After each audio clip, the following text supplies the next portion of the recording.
Hello, everybody, and welcome back to another episode of Adoptions from the Heart TV. I'm your host, Amanda Aliberti. We are happy to welcome Dahlia and her daughter, who is going to share a little bit about her journey working with Adoptions from the Heart. So welcome, Dahlia. Thank you so much. Thanks for having us. We're happy you're here and you have a calm little one on your lap. We'll see how long that lasts. Yeah, I was going to say this might be for show. So share with us a little bit about the beginning stages of you thinking about building your family, specifically building as a single, and what made you choose Adoptions from the Heart. Sure. So my brother was adopted from Ethiopia when he was little, and I wanted to pursue adoption at that point, but also I can't have children regularly. So this seemed like the best option for me. I also didn't have a partner and didn't kind of foresee that in my future. If she spits up, is what it is. And so I wanted to go with an agency that was okay with a single woman. I didn't want to kind of wait and put off my future. I went to my stepmom, who did the adoption from the international adoption. And we found out that domestic was the best choice for us. And Adoptions from the Heart, I'm in New York, so it was an agency that worked with New York, but you guys were very ethical and treated the birth moms with care. And that wasn't something that I saw at a lot of other agencies. So I was on the wait list to get in. I did my education while I did that, but you guys also were open to single women. Yeah, so that's how I came to start my journey. And how long initially were you thinking you could potentially wait? That's always kind of the number one question we get from folks when they want to build their family through adoption is, how long am I going to wait for a child? Like, what were you envisioning long term? 1.5 years, 1.5 to 2 years. I started when I was 28. I thought by the time I was 30, I'd be good. Mm-hmm. Yeah, and I mean, it can be hard because folks who come to us typically have had previous journeys, whether that's IVF or whatnot. So the buildup of time usually is even longer than when they first apply to our program. For those who don't know, we don't do the matching. It's actually the birth parents who choose the adoptive family. So to try to answer the question of how long somebody will wait, well, there's many factors involved of, how many different types of situations are you open to? What is your profile? That sort of thing. Did you have any, I don't want to say concern, but just thoughts about being a single, embarking on this process, and whether or not you would get matched? Yes, I had concerns, definitely, because it's great that it's coming into the conversation for single women to adopt, but it's not amazingly common. I went to quite a few agencies that weren't okay with that. I was a little nervous, but I was excited and kind of had my way forged. So there was really nothing that could super stop me. And I also had my incredible family along for the ride from day one. I said I was adopting. They said, great, we're with you. Do you need help financially? All that kind of stuff. But I did get a little nervous when I saw how uncommon it was for single women to get to adopt, and then also the statistics about how long it would take for single women. You were 28, you said, when you first came to our agency. Not that that's abnormal, but I would say typically we see folks that are a little bit older. What kind of gave you the oomph and the motivation to say, okay, I'm ready to become a parent at 28? I wanted to be a parent for a very, very, very long time. I was studying to be a teacher. That didn't work out. So I wouldn't, be around kids. I've had a lot of health issues. So my life has been on hold for about 15 years. I didn't want to wait longer at that point. I didn't have anything previous to this. I did not go through IVF or have any infant loss or anything like that. I just kind of said, okay.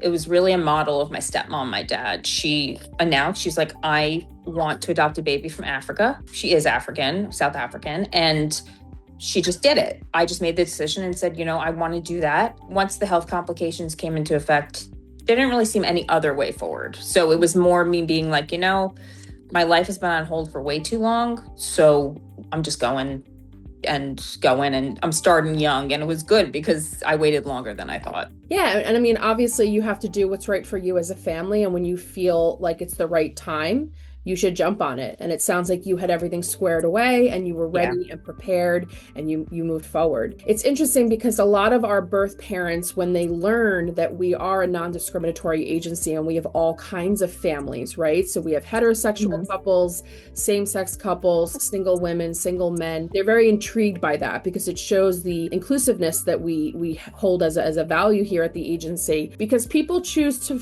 build their family in all kinds of ways.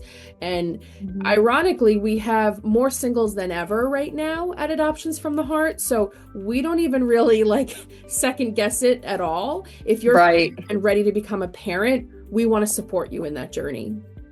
That's amazing. And that's not something I've heard anywhere else. And that's why I'm forever grateful to you guys.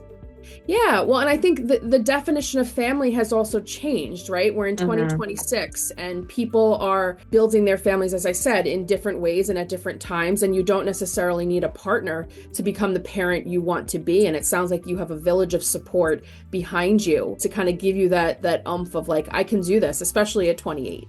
Yeah, that was the reason I could. My mom was also a single mom, so I saw her kind of do it. And we decided that I had the financial means and support around me, the emotional support, the childcare, things like that. So at that point, it wasn't a second thought. And you guys didn't treat me as different. I was still a waiting family. That's great to hear. So how long in total did you wait until you were placed with your daughter? From when I was live? Yeah. Almost 3 years to the day. 3 years to the day. So definitely longer than you had anticipated. What got you through those 3 years? What advice do you have for other families who may be struggling that are at that same time range? This might not sound great to waiting families, but I believe that everything happens for a reason and it happens when it's meant to. So I've been very frustrated with the process just because it's so up in the air. And I love, having control of something. But the best thing about this is that I've learned that I have no control over anything. I did my part. I kept up with my home study, my education. I did my profile book. I made sure I did all the research and the reading I could. But honestly, it was also not focusing on the baby. I knew I was going to be a parent, but I couldn't get it in me to set up a nursery or, have that like constant daily reminder. I knew this was in my heart and I would be a parent, but I needed to kind of get on with my life and she would fit in where she would. It is not the best way. It's very hard. The right baby joined my family, but it's really hard because no one prepares you for that. What's really funny is the weekend before I got the call, I was about to call my social worker and put my profile on hold. And that Wednesday, she was born. Wow. So it happened how it's supposed to. Totally. And I like that you looked at that time. I mean, it was hard and you acknowledged that the emotions involved with it, but you also, it sounds like you looked at it almost as a positive in the sense of you still made sure that you were learning and growing and educating yourself through the continuing education, right? And getting all your home study paperwork done. It's really important that families realize that that time is your prep time. As you mentioned, you will eventually be placed with a child. You will become the parent you want to be. Use that time to your advantage prior to being placed with that child to kind of make yourself the best parent you can be and access all the resources you need to try to prepare. Yeah. And I mean, it's hard. At the beginning, I was ravenous for every piece of information. You were also doing so much at once. It was all the education, everything like that. As you kept waiting and waiting, then you were like, I don't know when this is going to come, but it takes, some excitement to kind of keep that up. And there's always new stuff going on, especially since I knew that there's a high chance that she would be a different race than me. So there's always just kind of new information and you guys have really, really good classes. So I was viewing it as a time to prep. I still didn't feel ready when it happened. It's how it should be. And I also have your support, my social worker, Adoptions from the Heart. That's been the most beneficial because if I didn't have a supportive social worker, I would just kind of be lost in the process. So she supported me. So I was able to view this as like, okay, this is my prep time because Sierra and Amanda before that have me, like they're looking out for me. Yeah, and that's exactly how it should be. And when people question or try to understand what the role of the agency is in adoption, like why are you paying all these fees for adoption, right? That's what you're paying for, is the support of Adoptions from the Heart to be in your corner. But it's also a two-way relationship, right? So some of our families prefer to have some distance and don't want to have monthly phone calls or check-ins because for them it's too much of an emotional reminder. But for others, it may be helpful, kind of like for you, to have a good connection to your social worker, check in with them regularly, go over the match reports that you receive once a month, talking about the previous month and what matches occurred. Like, use us to your advantage. We have educational classes and support groups that you can join in to connect with other folks who are in this process. So trying to access those resources keeps you active, keeps you engaged. Yeah, and actually they started this when I was first there, and I put in kind of some feedback that I'd love this. The single waiting family support group. That is awesome. That is the best. I was, I think, one of the first members, and if anyone can attend that, oh, it's so good. I mean, the waiting family one is good too, but it's just different when it's you. So I really, really encourage people to go to that one.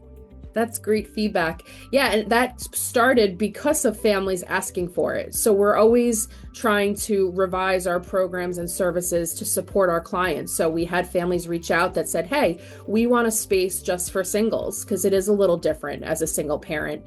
And that's been one of our top rated groups over the last couple years. So I'm happy to hear that you had that support. So once you were matched and placed, sounds like you had a little bit longer of an ICPC wait via our Virginia state where you were placed through. Talk to us about how long you waited in Virginia once you were placed with your daughter and what went on before you got home to New York. Okay, so I did not foresee Virginia as the one, just because I've seen a lot of like Pennsylvania placements. So I am about 8 to 9 hours away from the hospital. She was born on the 30th and I was at the hospital on the 31st. And I took her home from the hospital on the 1st. We found a hotel room, but in Virginia, they have that putative father registry. And the birth mother walked out against medical advice. So she didn't use the opportunity to like revoke any kind of parental rights or try to be in the process. She didn't pick a name or anything like that. Because we didn't know the birth father, that caused a longer wait, because you have to, I believe, like put out an ad for the birth father if they want to contest, like things like that. I was very, very lucky that I have relatives 3 hours away in Reston, Virginia. I was there for almost a full 2 weeks, also because it was New Year's and everything was closed. So it was not the best situation there, but thank goodness I was there with her. But I had my family kind of come in and out, but yeah, we couldn't leave. So we raised her in Virginia for the first 2 weeks, but it was long. I was told, maybe a few days, ICPC will go through, it'll be fine. Then I remembered Virginia law. Then it was a holiday. So ICPC was hard, but the birth mom social worker and my social worker were very, very communicative. So I even knew over the holidays and everything, things were being worked on, this is being done. So I knew the minute that ICPC went through, and we went home the next day. But Virginia's a little tougher, especially the birth father didn't come forward. So we could leave after that. Yeah, because that's the law. Virginia's a rough one. Yeah, and I appreciate your story, because the reality is sometimes extra layers get mixed into the case that creates a longer time frame for things. These estimations, we try to prepare families as much as we can, but you could get stuck on a weekend or a holiday or have longer wait times because of the laws of that state. So it sounds like luckily you had some family that you could lean on, but others may not, and they may be stuck in a hotel for 2 weeks in that state. And you kind of just have to deal with it, as bad as that sounds, because you have that little one in your arms. So and we had no supplies. So we went down, checked into a hotel, and bought out Target. That's what we did. So I'm happy that it came full circle. You're back in New York, and everything is good. Any advice you would have for other families? Something maybe you wish you had been told in the beginning or during your wait time? Make sure you're comfortable with what you're putting forward. I feel like at times it's easy to think, on my profile key, I'll compromise on this. I want, a child to join my family faster. That's not, I don't think, the way. If you're not truly comfortable with what you're putting out there, then it can be very hard when, your child arrives if you're not truly comfortable with something. So I knew that I was getting passed over for situations based on, let's say, alcohol. I had a hard stop on that because I just, that was just one thing for me. So I knew I might get matched faster if I was okay with it, but I wasn't ready for that as a single parent.